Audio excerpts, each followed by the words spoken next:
What is up, guys, and welcome back to Gear TV. In today's episode, we're going to be taking a deep dive into what exactly is Bitcoin and cryptocurrency mining and how you can benefit from it, what you need to be aware of, and what we as a society need to do to keep it as sustainable as possible. In the last episode, we discussed exactly what is a blockchain, what are blocks. Now the question that we have left is, how do these blocks get added? How do we ensure the validity that there's no fake transactions being posted?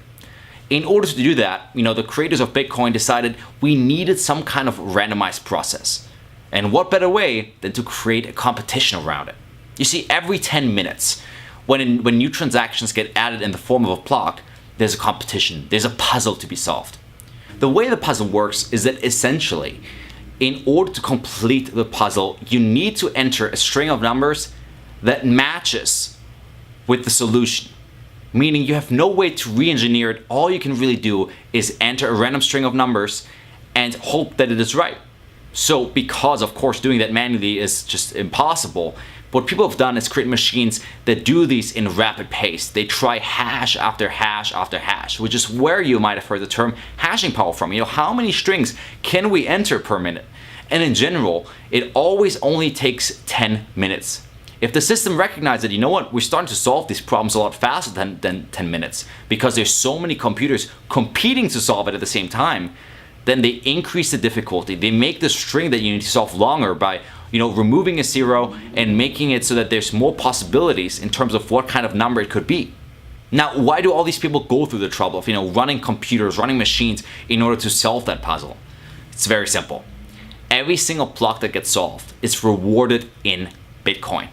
Now you might be saying, are people just printing Bitcoin? This is inflation. This is what we don't like about the Fed. But the difference is that Bitcoin from the get-go has been limited to a supply of 21 million Bitcoin. And that is not even in circulation yet. Much rather, every 10 minutes, a portion of that gets paid out to the network. And in fact, that will last us until 2140, at which point the Bitcoin network should be able to live off its transaction fees alone. But until then, there's enough Bitcoin locked up in the reserve in order to pay miners out every 10 minutes. And that's the exciting part, because even at the time of recording this, every Bitcoin block, it gets rewarded with about 12 Bitcoin. And Bitcoin has been trading as high as $20,000, which means that theoretically at those prices back then, the reward was $240,000 US for a 10-minute problem. Now, granted, you might not win all of them, but this has created a whole industry of what is called mining groups. People that gather as many computers as possible to solve the next block, to cash in on the reward, and keep growing and growing their operation. Now, one of the big downsides of this, of course, is that if you have millions of people around the world, creating warehouses full of computers, all of a sudden, we're taking up a whole lot of energy. And that is a big downside. Because already now, the Bitcoin network itself takes more energy than about 150 countries in the world. And that problem's only getting more serious as the price and the popularity of Bitcoin keeps going up. So we need to find a solution for that. And that is exactly what Gear has been working on. And that is something we will be discussing in the next video. So to recap, what is mining?